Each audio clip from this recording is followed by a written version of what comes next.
What's up, you beautiful collectors and dinosaur fans? Thanks for tuning in. Once again, it is the one and only Optibotimus coming at you with another video review, and we are, once again, jumping into the world, the Jurassic world, but this time of Rebirth. New dinosaur movie, new Jurassic movie, which means new dinosaur toys. And one thing that's very exciting about Rebirth is they are bringing back an old friend of ours, all the way back, literally like 4 movies ago.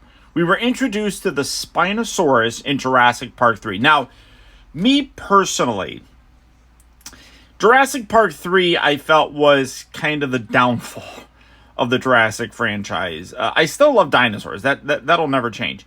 But the Jurassic Park 3 movie, I really started to feel that they were looking at these creatures as monsters. And I specifically remember an interview with Steven Spielberg when he was doing Jurassic Park, the first one, as well as The Lost World. And he said that he did not want to make them monsters, that they are basically just animals that are trying to, figure out their place in the world now that they're brought back here. And the Spinosaurus kind of started to get into that monster territory where he was like stalking the humans, and that just bothered me. And then they continued it on with Jurassic World. The Indominus Rex was a little bit better. I mean, it was still a monster, but it was still trying to figure out where it was in the food chain, so I didn't mind it all that much.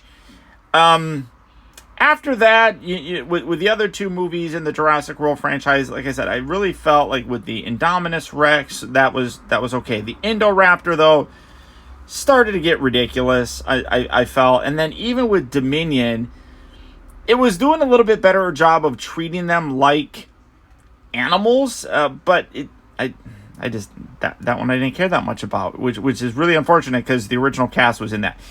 Rebirth, I'm not sure how I'm going to feel about it, but I love the fact that they're bringing back the Spinosaurus, something that we haven't seen, like I said, since Jurassic Park 3. The biggest difference is with this one that we have here, the tail thrasher Spinosaurus, this is a little bit more of a accurate representation of how the Spinosaurus is believed to look for the most part. Science has evolved and has basically updated it to kind of look like this, which is really cool. One other part that's really nice is with the resurgence in the Spinosaurus because of Rebirth, we are getting a new Hammond Collection version of it, which I'm super excited about. I have the original one from way back in the day. Went on a Target toy hunt today, unable to find that Hammond Collection one, but did find this guy here at my local Target, and this was one that I was really super excited about. Obviously, it gives a more accurate representation of how the Spinosaurus actually looks.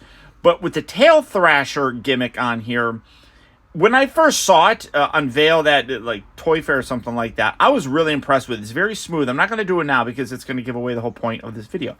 But for the packaging, as you can see, open package. You do have the sail right here, and you have the button right here which activates the gimmick for his floppy tail. And you can see the way that the package is. First of all, you got like all these trees and stuff under there, so it's like he's walking around. But the back of the package here is cut out as well, so you can see that the tail thrashes around. You got the gimmick in here where if you push it 3 times, it goes into like crazy mode. You also have the Mosasaur, which I don't really care about that. It's those and the flying dinosaurs I never really got that much into, because like that one I feel like it shouldn't be out on land where this guy is, like in a display. It shouldn't be hanging on the same shelf as this, because he should be in water. And that's always something that like bothered me for my collection. Same thing with like any flying dinosaurs. I guess I could use a string and make them work, but I'm not all that interested. But you can see the thrashing gimmick on here. I just thought it was really very cool looking, and the detail on this, as you can see, looks really very, very nice. So for the packaging on this guy, that's about it. We're gonna have some fun. We're gonna play with this guy. So let's clip him out of here, get him loose, and let's set this dinosaur free and see how cool he actually is. And here we have the new tail thrasher Spinosaurus from Jurassic World Rebirth opened up and out of its packaging. And this is an absolutely super fun toy. If you were looking for highly articulated figures, though, this is not it. This guy is kind of a slave to the gimmick that's in there. Detail-wise, though, really very impressed. For $50, you get a really good-looking, as I said, mostly accurate representation of how the Spinosaurus looked. I'll bring in the previous Jurassic World or Jurassic Park 3 Spinosaurus to give you kind of comparison to see how it's changed over time. But you basically know what you're getting with this guy. You got a very long tail. Now, one of the things that has been different is that a lot of science now says that this guy really kind of swam around in the water and went after his prey. This was kind of like a giant sail, obviously, going through, kind of like a shark. But the tail is designed as a paddle of sorts. And that's represented here. Now, a lot of the rest of them still looks very similar, but the neck is a little bit lower here, a little bit thicker, obviously, but looks still really good. A lot of great detail, as I said, all the way throughout. Those paint applications are really quite impressive. When you take a look at the head, just coming in to take a closer look at it, you can see gorgeous detail, like with the eye, all the different scales, everything. Even when you look inside of his mouth here, I really like these teeth. Now, these are a soft, rubbery teeth. That's something that they're doing that's new, but what I love about them is that they're all in different shapes and things like that. But you can see that they are a softer rubber, but I love the variation in it. Even when you look inside the mouth here, you got this little tendon along the side that you can see. You got the tongue inside there as well. I don't think the tongue's articulated on this one. He does have a tongue, but yeah, the tongue doesn't do anything. But you can see that there's a very nice gloss on the inside, kind of replicating the wetness of the inside of the mouth, but very crocodilian kind of look to him. I mean, the Spinosaurus had that just in general, but that looks really very cool. But again, in terms of the articulation, you can see that it's tied into the gimmick, and there's a ambulance going by, so we'll wait. Oh, okay, that wasn't as loud, but you can definitely see where you can kind of get it to stay open a little bit, obviously, but you're not going to be able to do a lot of different posing on here. But when you look at the rest of the body, you can see a lot of the different, the bumps, the pits, things like that. The sail here looks really very cool. I love how each little bit, excuse me, has a little spike on there. And again, those are kind of softery materials, but you can see that that's kind of cut off. So it's not as rounded as, you would expect, I guess. But again, great detail. You got the button right here, which actually blends in beautifully. I'm really impressed how they incorporated that. The arms down here, you can see very small, but also large, which is something that we really kind of saw in Jurassic Park 3, that he had much larger arms, front arms, than, say, the T-Rex, allowing him to really take care of the T-Rex in that one scene. But you got the lower legs right here. You got the little nails with the dark paint on the toes, which looks good.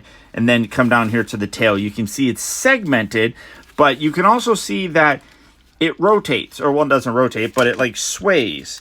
And it's a really natural sway, which is very impressive. It really does. Like I said, the gimmick on here is tied into the head, the mouth, and the tail. And I think that they did a really, obviously you can see the segments on there, which, is what it is. But for the most part, really fluid and is extremely well done. The opposite side here looks basically the same. You can see that the leg is a little bit more forward than this one. Now, in terms of articulation, like I said, basically this is basically it.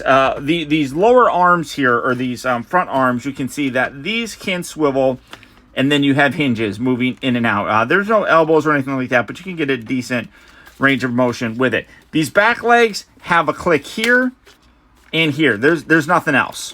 That's it. And then that. So you can have him a little bit lower like that, which typically, a lot of people sit there and say that he walked, or, scientists say that he walked a little bit more like that.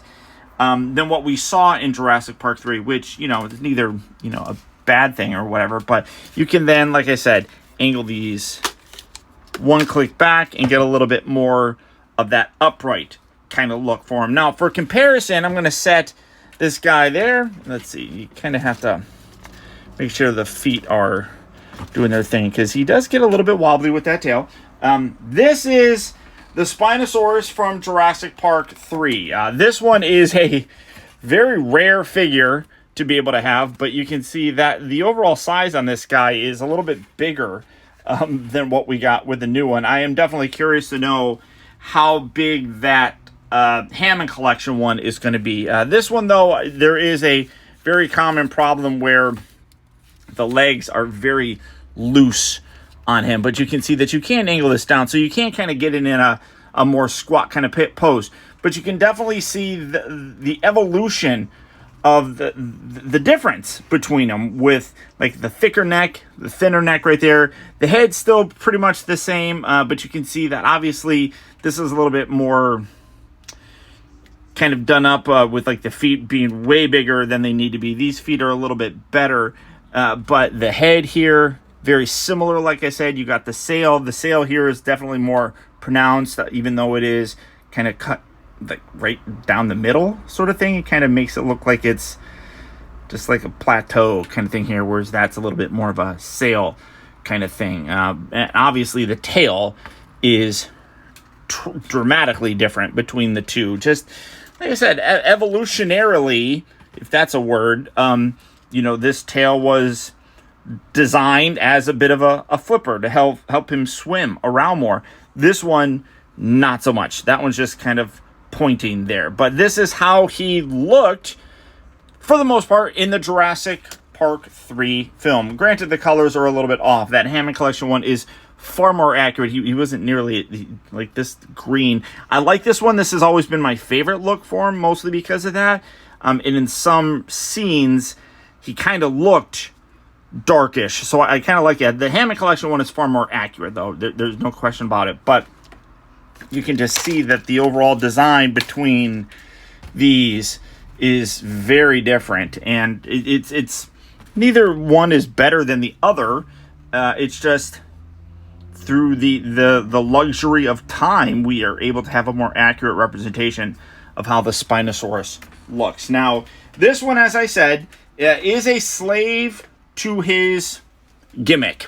It's not necessarily a bad thing, but it is prominent in this. Oh, I should also mention that the ankles do rotate kind of here, and you kind of need to do that to kind of help get them to balance. But this is the real fun thing. So you got this button here. When you push this in, you can see the tail moves, head moves back and forth, then the mouth opens. But the real fun part is taking it in, really revving it up and getting it to go.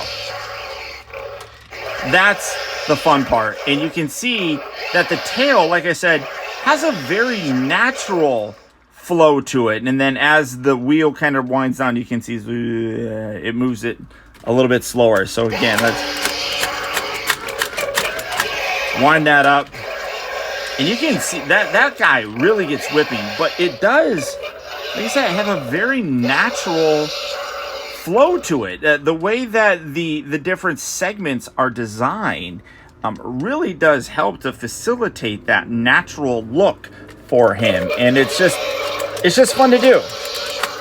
It's just fun. I mean, you got the head snapping, the neck moving back and forth, which, again, that looks really good as well. Of course, you got the sounds that you can hear, which are fairly loud.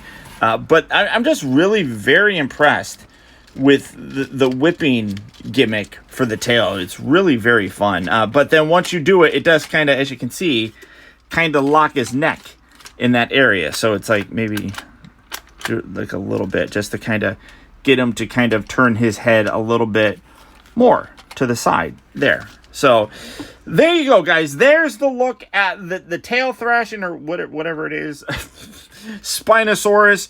Really very impressive. As I mentioned, it is a more accurate representation of him. It is not one that you're going to get for the posability on him. Here, let's put this down here. But it is just a fun one to play with. And that looks really cool. That looks really, and because of the way that it's kind of doing, it makes his whole body move, which is also kind of cool to see. Like I said, this is not one that you're going to get if you want to. Oh, that's actually a cool pose for it. If you want to pose this guy, this is not one that you're going to want to use for like some crazy action poses or anything like that. This is just one that you're going to have if you want a fairly accurate looking version of him, which, like I said, the paint applications, the detail, the sculpt, all of that really comes together very nicely. But this is mostly just one that you're going to have fun with, play with, kind of enjoy just hitting that button and just goofing around with it. I mean, and then you may get it in kind of a cool pose like that. So there you go, guys. There's my look at the new Jurassic World Rebirth Tail Thrashing Spinosaurus. If you'd like to pick this guy up, he is hitting various target locations right now. So get out there. Good luck. Happy hunting. All that fun stuff. Until next time, I want to thank all of you for tuning in and watching.